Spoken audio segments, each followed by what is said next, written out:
Ay, magandang umaga, Manong Fred at DJ Chacha, magandang umaga. Salamat. Wala po nakikinig. Salamat sa panahon. Go, Chia, go. Yes po. Good morning, Attorney Jay. Happy Monday. Thank you po for being on the show. Diretso po tayo agad.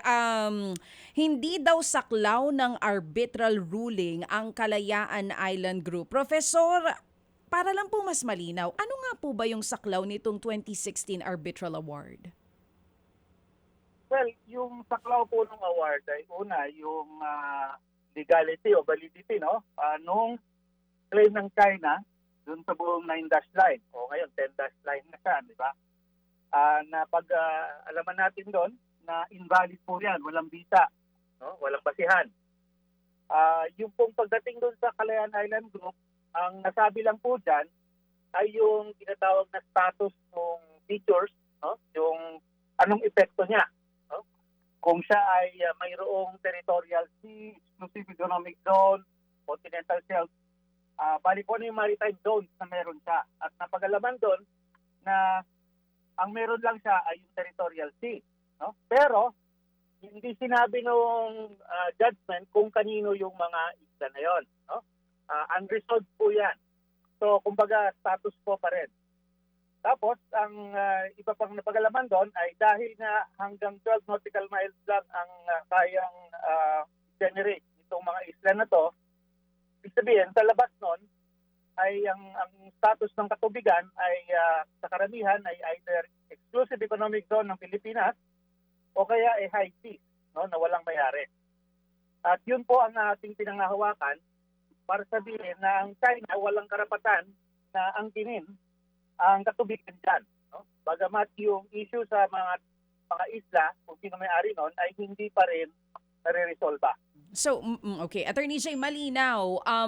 Kasama po yung Kalayaan Group of Islands dun sa sinasabi ninyo na hindi sinama sa arbitral ruling kung sino ang nagmamay-ari ng mga isla. Opo. So, kung hindi po ito na-desisyon na ng arbitral ruling, ang ibig sabihin po nito, tayo po ba ay walang rights o karapatan doon sa Kalayaan Group of Islands? Hindi rin po. No? Dahil nga hindi resolved kung sino ang may-ari dyan, Oo. ibig sabihin, current status ng mga isla, yung kung sinong anong pwedeng gawin, etc., ay parang hindi yun na-touch. No? Kaya mahalaga na para sa Pilipinas ay ipagpatuloy ang pag-assert na sa atin yan. No? Kasi hindi pa na-resolve yung issue ng sovereignty doon sa isla. No? So, pag nagbago tayo ng posisyon, kaya nung sinabi nga pag sinunod natin yung sinabi ni Senator Marcoleta, di parang give up natin kung ano yung ipinaglalaban natin.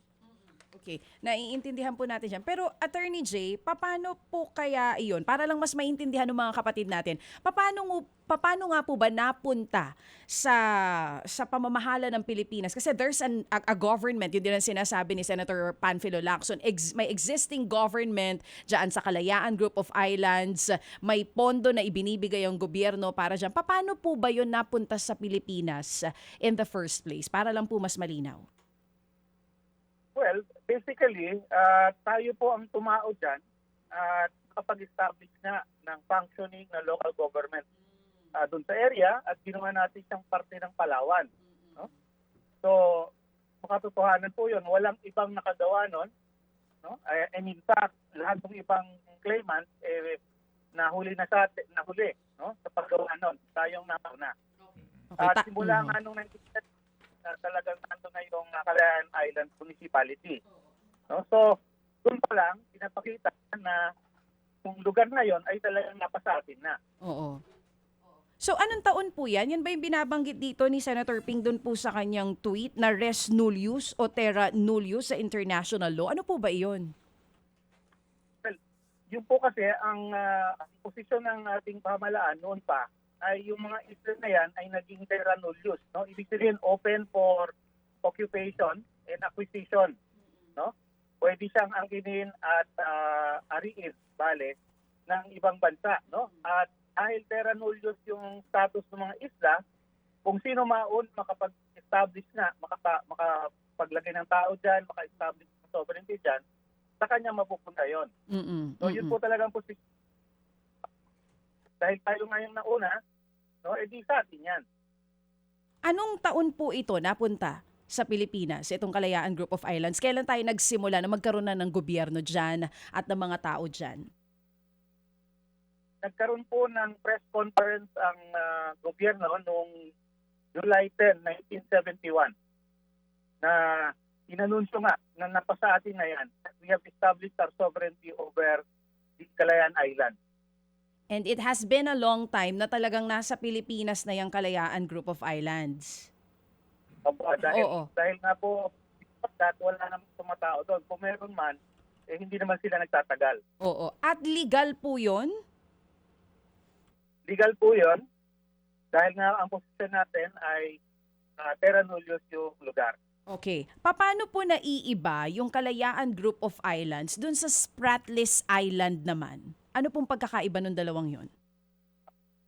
Yung pong Spratlys ay, yung Spratlys Island mismo ay nasa labas nitong Kalayaan Island Group. No? Matagal nang pinosisyon ng Pilipinas, simula pa nga noon, no? Nung inanunsyo yung ating sovereignty dyan sa area, na ang Kalayaan Island Group ay ibang grupo ng isla doon sa Spratlys. Kaya hindi natin kinilala na yung buong Spratlys ay napailalim sa kanino man, no? At best, parang geographic area lang yan, isang region lang yan na tinutukoy na Spratlys area, pero bali hiwalay natin doon yung Kalayaan Island Group. Dahil yung Kalayaan Island Group, yung parte naman na napunta sa atin. Okay. Kanina sabi niyo po, yung res nullius or yung binabanggit niyo po na open for occupation and acquisition, legal po yung bagay na yon. Sir, meron pa bang kailangan pagtibayin para lang masabi na talagang ito ay sa atin bukod sa tayo ang first na nag-occupy po doon? Well, ito po kasi yung kakaiba din sa international law. Ang katibayan dyan ay yung mismong action mo, no? Yung tinatawag na title of sovereignty o yung at saka yung mga effectivities na tinatawag, no? French word yun. Ibig sabihin nun, lahat ng ebidensya na ikaw ay nag-exercise ng soberenya dun sa area na yon, yun na yung ebidensya mo. So kasama na dyan yung pagtayo ng municipality, yung pagdating ng ating mga tao, yung nagko-conduct tayo ng simple act of administration, kunwari, nagtatayo tayo ng eskwelahan. Lahat yan ay papatunay na napasa atin na nga yung lugar. Sa pagdating po sa international law, ano po bang mas pinahahalagahan? Yung historical discovery ng lugar, yun po bang pagkontrol, pagkuha dun sa area, at yung governance ng teritoryo? Alin po doon ang mas mahalaga?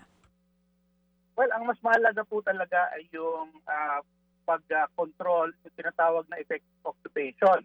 No? Dahil kahit na-discover mo ang isang lugar, kung hindi naman ito sinundan ng effective occupation, wala yung discovery na yon. No? Magiging mas malakas yung actual and effective occupation. Ito po yung ruling doon sa isang kaso na actually natalo yung Pilipinas doon po sa Miangas Island, no? O Las Palmas.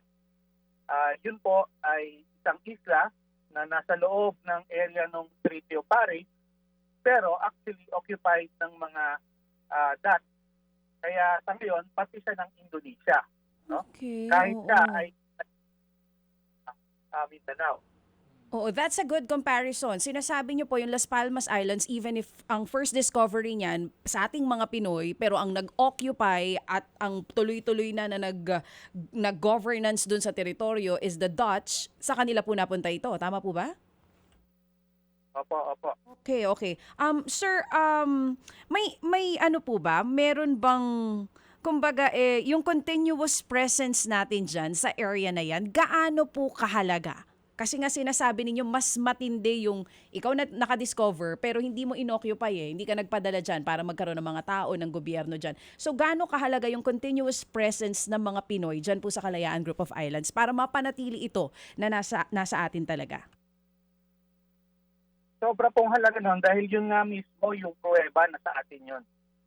Pag iniwan natin yan, no, di siyempre sigurado kukunin ng iba yan, tapiyuan nila, di ibig sabihin parang nawala na yung ating sovereignty doon sa area. At kung hindi tayo makabalik, di parang give up na natin yon.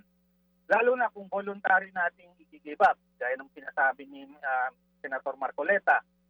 Pag ganon, talagang parang sinurrender mo na. No? Kung man yung ginawa mo before, mawawalang bisa na dahil give up mo nga siya. So lahat ng pilundar ng pamahalaan at ng sambayan ng Pilipino na maging atin yung lugar na yon ay talagang baliwala ang mangyari. Kaya hindi po katanggap-tanggap yung kanyang proposal na i-give up lang, no? O kaya ipamigay na lang. So parang sa madaling salita, para din po yang sa pag-aari ng tahanan, ganun po ba iyon na parang nasa sa iyo, iniwan mo, kung may tumira doon, may possibility hindi na sa iyo yung bahay. Ganun po kasimple explanation doon? Parang gano'n na nga po. No? Ang kaibahan lang kasi sa domestic law natin, kailangan mo yung title, no? Yung transfer certificate Yes. of title o kaya Oo. original title. Yun yung nagpoprotekta sa yung pag-aari. Yes no? po. Dahil meron kang titulo. Pero sa international law, walang gano'n eh. Yun na. Walang titulo, dokumento. At dahil lang lahat ng estado ay mayroong full and absolute sovereignty, maaari nilang i-give up yun. No? Kung iiwan nga nila yan para makuha ng ibang bansa. Okay. Klaruhin ko lang, Attorney Jay, para ho mas klaro, sa nakikinig po sa atin. Una, yung pong exclusive economic zone, ang binabanggit po doon sa arbitral ruling ay tama ho ba 200 nautical miles mula po sa ating pong kalupaan? Opo. Kasi nga po, yung nabanggit natin, ano ba yung status ng pictures, no? Mm-mm. Kaya ba niya magkaroon ng exclusive economic zone o hindi? Ayon sa tribunal, hindi. No? Dahil pwede lang siya yung territorial sea. Okay. So kung wala siya ng exclusive, ibig sabihin, kahit malapit yung mga isla na yun sa atin, no? Yung ating exclusive economic zone naman na galing sa Palawan ay hindi po apektado. Mm-mm. Aabot pa rin siya ng 200 nautical miles. Kung nagkaroon ng 200 nautical miles EEZ yung Pag-asa, for example, itutulak po niya yung EEZ ng Pilipinas. No? Parang mawawalan tayo ng EEZ dahil merong sariling EEZ yung Spratlys area, yung mga Calayan Island Group. No? Kaya mahalaga at pabor sa atin na 12 nautical miles lang ang lahat ng isla dyan sa lugar na yan. Kasi kahit kanino siya mapunta eventually, kunwari, nagpunta tayo ng korte, at minalas tayo na hindi napasasin yan. Pero at least, yung katubigan sa paligid niya, kung nasa ng karamihan ng likas yaman dagat, sa atin pa rin. Mm-hmm. No? Opo. Parang nabutasan lang. Opo. Kaya mahalaga yung concept. At kailangan ihiwalay talaga yung issue ng pag-aari ng EEZ doon sa pag-aari ng mga isla. Opo.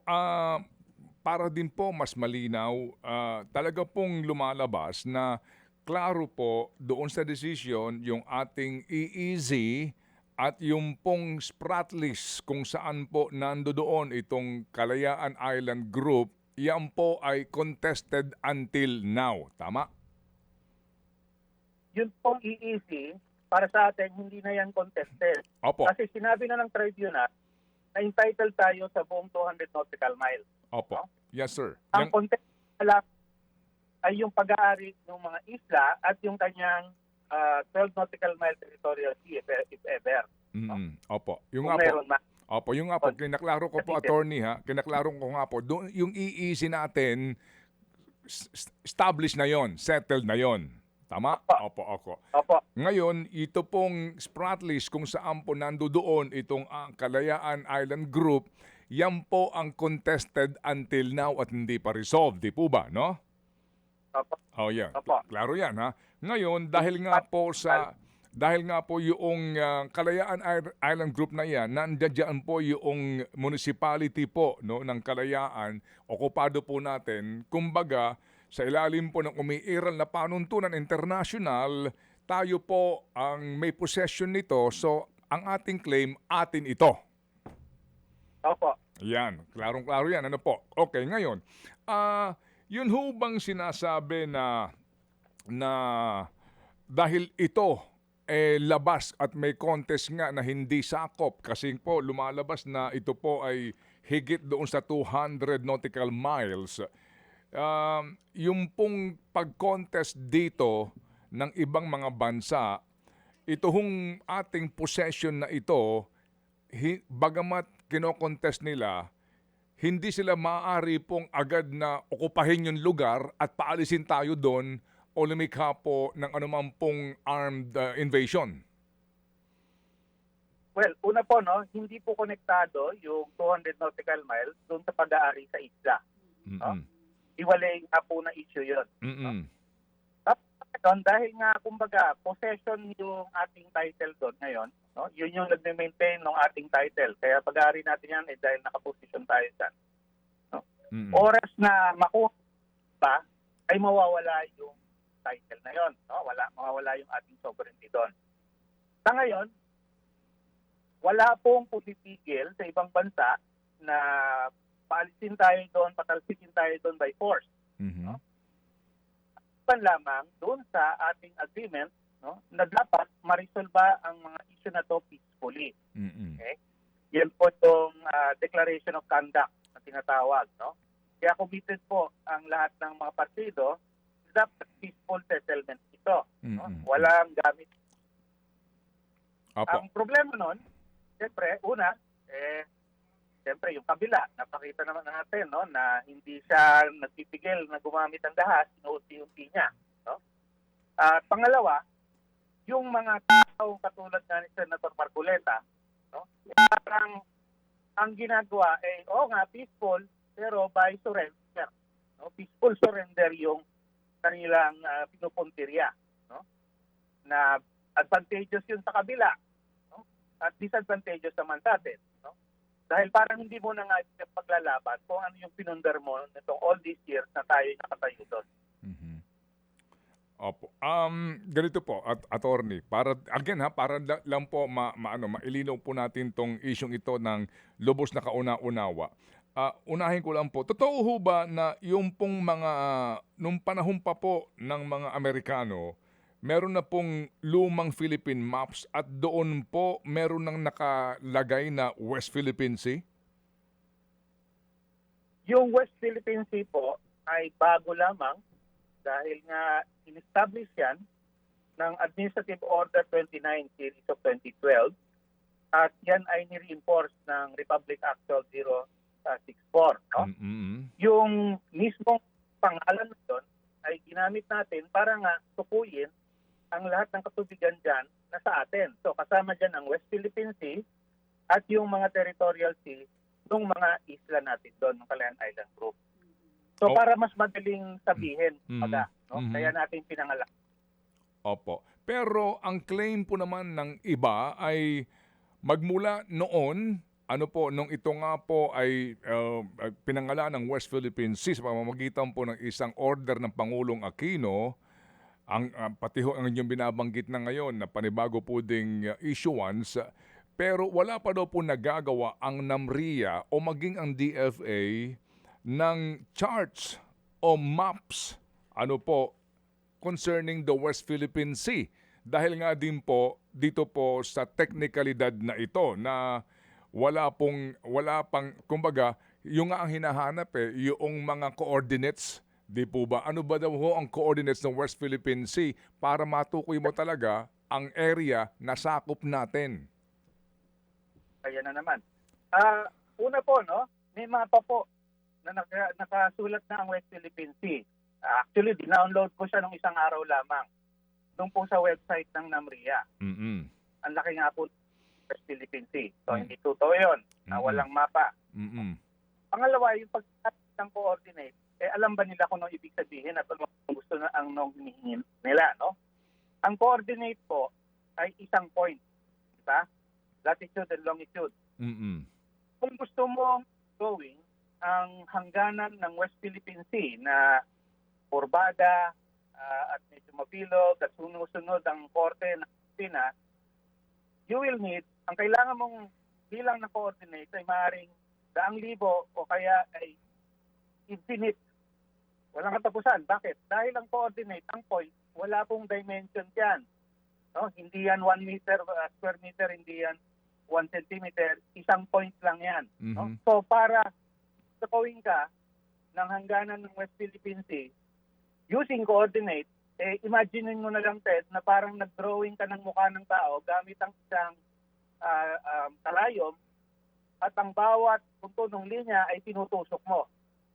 Mhm. At siyempre, walang standard yan, no? Na kung ilan ang kailangan mong gamitin, maaaring kang hinga ng daang libo o kaya milyong-milyong coordinate points Mhm. para mapakita yung korte na yon.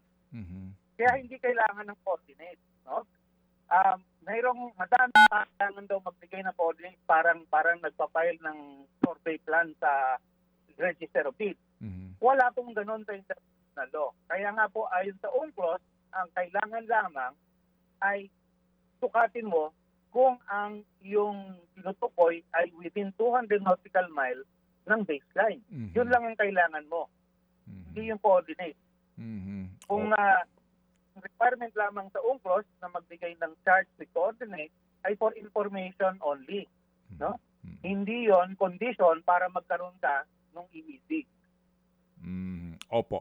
Okay, so ngayon po sa akin mas klaro na po yung inyong paliwanag nga dito kung bakit nga po walang coordinate sa usapin na ito, para din po din sa kapakanibangan ng ating mga nakikinig doon po sa hinihingi daw sa NAMRIA at maging sa DFA.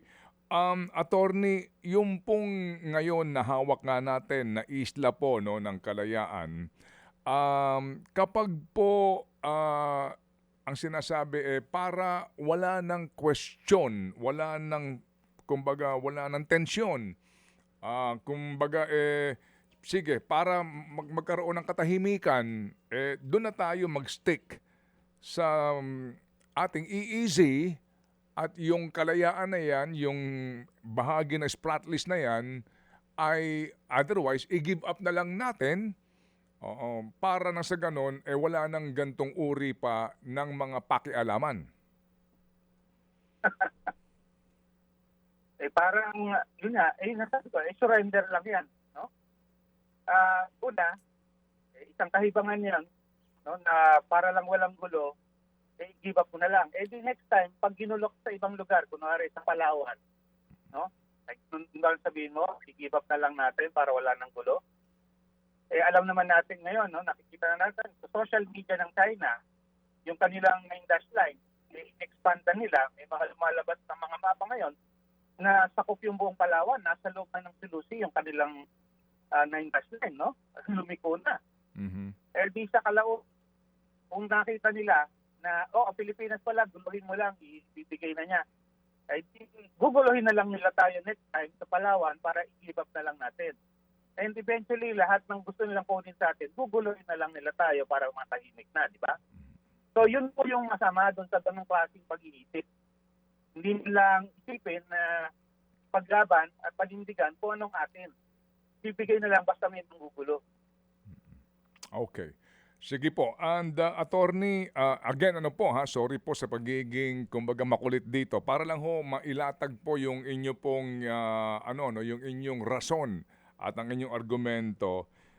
Dahil nga daw po because basically kaya nagkakaroon ng ganun din pong kaisipan, hindi naman po sa isang tao lang nanggagaling ito na i-give up itong Kalayaan Island Group dahil nga because it lies outside the West Philippine Sea.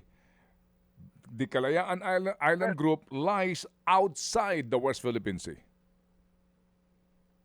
Well, una po, island lupa yan. Talaga parte ng dagat yan, no? Buwan. Pangalawa, wala pong relasyon yung location niya inside or outside the West Philippine Sea, no? Doon sa sovereignty natin yan. Dahil yun nga, yung napag-usapan natin, ang pruweba ng ating sovereignty doon sa mga isla is the fact na tayo ang nandyan at tayo nag-exercise ng sovereignty dyan. Hindi dahil nasa loob siya o nasa labas siya ng dagat, no? Isla yan. Pangatlo, yung pong West Philippine Sea, malinaw po doon, ang tinutukoy niya, yan po ay isang pangalan na tumutukoy sa katubigan sa paligid ng mga isla na yon. Hindi yung isla mismo. no? So, ibang usapin yung ating pag-aari ng isla, ibang usapin, hiwalay na usapin yung pag-aari ng katubigan niya. Kasi nga, ibang sources of law yan. Karagatan, UNCLOS po yan, nasa ilalim ng UNCLOS yan. Yung pagdating dun sa ownership naman ng mga land territories isla, customary international po ang nag-determine yan. No? A matter of which is not written. No? Hindi kagaya na sa UNCLOS, NETCT, nakasulat klaro. Pero yung pagdating dun sa pag-aari ng land territory, customary international law po yan. Opo. Okay, sige po. Punta yan, nagkahalo. Opo. Attorney, so ang status ho ngayon talaga basically po nitong Spratlys Group of Islands na ito, including the KIG, ang status niya ho ngayon talagang multiple claimants po ito. And that's a given now, right? And the claimants po dito, kasama na po dito ang maliban sa China, pati po ang Indonesia, di po ba? Well, yung Indonesia po, wala po siyang inaangkin doon sa Spratlys. Ang matagal ng posisyon ng Indonesia ay hindi sila partido dyan. Dahil ang isla nila Natuna Island lang. Wala namang nagko-contest doon sa Natuna Island. No? Ang mga partido po dyan ay ang Pilipinas, Vietnam, at China. Pagdating sa kalakihan ng mga isla, meron pong ilang portion, mas maliit na parte na kiniklaim ng Malaysia at ng Brunei. I'm sorry. Sa Brunei nga, hindi man katubigan lang. Opo. I'm sorry, Vietnam, China, and the Philippines, including Brunei? Brunei at Malaysia. At Malaysia. Opo. Sorry po nagka-ano tayo doon sa Indonesia. Okay, anyway. So may pahabol na po tanong si Chacha. Go, Yes. Cha. Professor, para lang din po mas maintindihan ng mga kapatid natin, kung sakali, halimbawa, na isuko po natin ang KIG or Kalayaan Island Group, may possible effect po ba yan sa national security at strategic position po ng Pilipinas mismo? Kasi may mga nagsasabi na buffer zone daw ang KIG for Western Seaboard. Ano explanation po dito? Well, totoo po yun, no? Ayon po dun sa isang usapan namin dati ng dating Secretary Enrile, no? Nung mintang nasalubong namin siya, nung matanong namin yan, siya rin nagsabi na dahil sa national security natin yan, kinuha ng Pilipinas. No? Kasi nga, yung location niya is very strategic. No? Nasa gitna siya ng mga sea lane, pati na doon sa papasok ng Pilipinas. No? During that time, 1970, isa rin yan doon sa ruta kung saan nagdadala ng mga barko na nagdadala ng mga shipment ng contraband sa Pilipinas. No? Napatunayan ito nung minsang meron silang nahuli na isang cargo vessel na may dalang mga armas para sa NPA, no? Galing sa China, no? Yung MV Karagatan. So talagang yung security natin ang sinalalang-alang nila. Isa pa, dahil nga tayo ay nag-explore for petroleum doon sa area sa pagitan ng Kalayaan Island Group at ng Palawan, yung Kalayaan ang isang lugar para nga masiguro natin, secure natin yung ating mga maritime activities, no? Kaya mahalaga po talaga yung location yan, no? Para sa security ng Western Seaboard ng Pilipinas. Okay. Last na lang po sa akin, para rin po sa mga ordinaryong Pilipino, bakit po mahalaga na yung stance ng mga government officials natin on Kalayaan Group of Islands ay dapat iisa lamang at hindi iba-iba? May ano po ba yon? May effect po ba yon sa kumbaga sa Pilipinas, sa international community? Malaki po talagang epekto nun, no? Dahil lalo na kung sakaling magkakaroon ng kunwari ng isang litigation, magpunta tayo sa korte na matagal rin nating position, no, na willing tayo na i-submit sa arbitration yung mga ganyang issue, no? Pwede nilang gamitin yan, yung mga statement na yan ng mga opisyal bilang ebidensya, no? Na una, hindi natin talaga pag-aari yung Kalayaan dahil mismong gobyerno hindi alam kung anong posisyon, kung pag-aari nga nila o hindi. Pangalawa, yung kanilang statement na yon ay talagang laban sa interes ng Pilipino, kaya kumbaga parang sa domestic court, yan ay tinatawag na admission against interest. At pag yan ay sinabi ng isang mataas na opisyal, no, ng gobyerno na maaaring sabihin may kaalaman sa mga legalidad at mga posisyon ng pamahalaan, di gagamitin talaga nila yan laban sa atin. No? Kaya yung mga statement na yan ni Senator Marcoleta at doon din iba dati, no? Talagang kumbaga asigrado nagtitiis ang China at ibang bansa dahil pinapatunayan nila o patutunayan nila later on na ayan kung kayo mismo hindi nyo alam kung ano talaga ang sitwasyon, di siguradong hindi nyo talaga pagkariyan. No? Dahil maraming mga admission against interest yung sarili nyong mga opisyal. No? So sila talaga ang magbibigay ng bala sa kabilang side para talunin yung ating posisyon na tayong may-ari ng lugar na yan. Opo. Attorney Jay, ito pong ating malampaya, na ating gas find dyan sa may area po ng Palawan, klaro ho naman po na sa ating exclusive economic zone. Kapag po ang find ng oil o gas naandyan sa disputed na area, gaya po ng Spratlys, paano po kaya yon kung sakasakali?